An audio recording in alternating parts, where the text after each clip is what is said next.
ਦਾ ਮਸਲਾ ਹੈ। ਸਾਡੇ ਨੀਅਤ ਕਰ ਲੈਣਾ ਹੀ ਸਵਾਲ ਦਾ ਸਹੀ ਬਾਤ ਹੈ। ਅਗਰ ਤੁਹਾਡੀ ਨੀਅਤ ਠੀਕ ਹੈ, ਇਹਦੇ 'ਚ ਕੋਈ ਸ਼ੱਕ ਦੇਖੋ ਮੈਂ ਜਿੰਨੀ ਦੇਰ ਤੱਕ ਸਾਡੇ ਮੁਲਕ ਦੇ ਵਿੱਚ ਜਿਹੜਾ ਬੰਦਾ ਇੰਜ ਨਾ ਕਰੇ ਉਹਦੀ ਗੱਲ ਸੁਣਦੀ ਵੀ ਨਹੀਂ।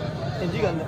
ਖੁਦਾ ਨਾ ਕਰੇ ਤੁਹਾਡਾ ਵੀ ਕੋਈ ਮੈਟਰ ਤੁਸੀਂ ਵੀ ਕਿਸੇ ਨਾ ਕਿਸੇ ਸੱਤਾ ਦੇ ਇhtiyਾਜ ਕਰਦੇ ਹੋ ਔਰ ਉਹ ਇhtiyਾਜ ਕਰੋਗੇ ਜਿਹਦੇ ਨਾਲ ਨਹੀਂ ਇਹ ਗਲੋਰ ਹੋਇਆ ਇਹ ਪਿਛਲੇ ਹਫਤੇ ਇੱਕ ਮਤਬਖਤ ਨੂੰ ਕੌਣ ਪੰਜ ਬੇਰਮਤੀ ਕੀਤੀ ਪੁਲਿਸ ਵਾਲੇ ਨੇ ਕਿਆ ਬਾਤ ਰੋਡ ਦੀ ਬੰਦ ਕੀਤੀ ਨਹੀਂ ਉਹ ਤਾਂ ਸਾਡੇ ਸਾਹਮਣੇ ਕੀਤਾ ਐਸੇ ਗੱਲ ਸਾਹਮਣੇ ਕਰਦਾ ਅਸੀਂ ਸੁਣ ਨਹੀਂ ਤੇ ਉਹ ਪੁਲਿਸ ਵਾਲਿਆਂ ਨੇ ਕੀਤਾ ਰੋਡ ਵੀ ਬੰਦ ਇਸ ਬਾਰੇ ਮਾਸ਼ਾਅੱਲਾ ਮੁਮਤਾਜ਼ ਕਾਦਰੀ ਵੀ ਸਾਡਾ ਹਾਂ ਠੀਕ ਹੋ ਇਸ ਵਾਸਤੇ ਸਰ ਤੁਸੀਂ ਆਪਣੀ ਇੱਕ ਜ਼ਿੰਮੇਵਾਰੀ ਪੂਰੀ ਕਰ ਲਈਏ।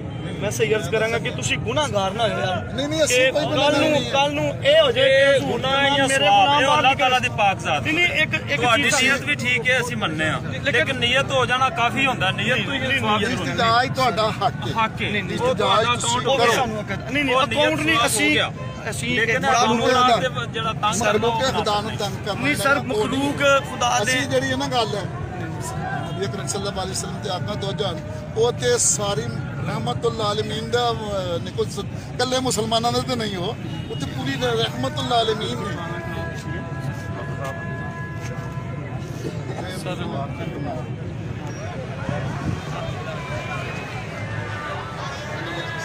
ਇੱਕ ਬੇਬਦ ਕਰ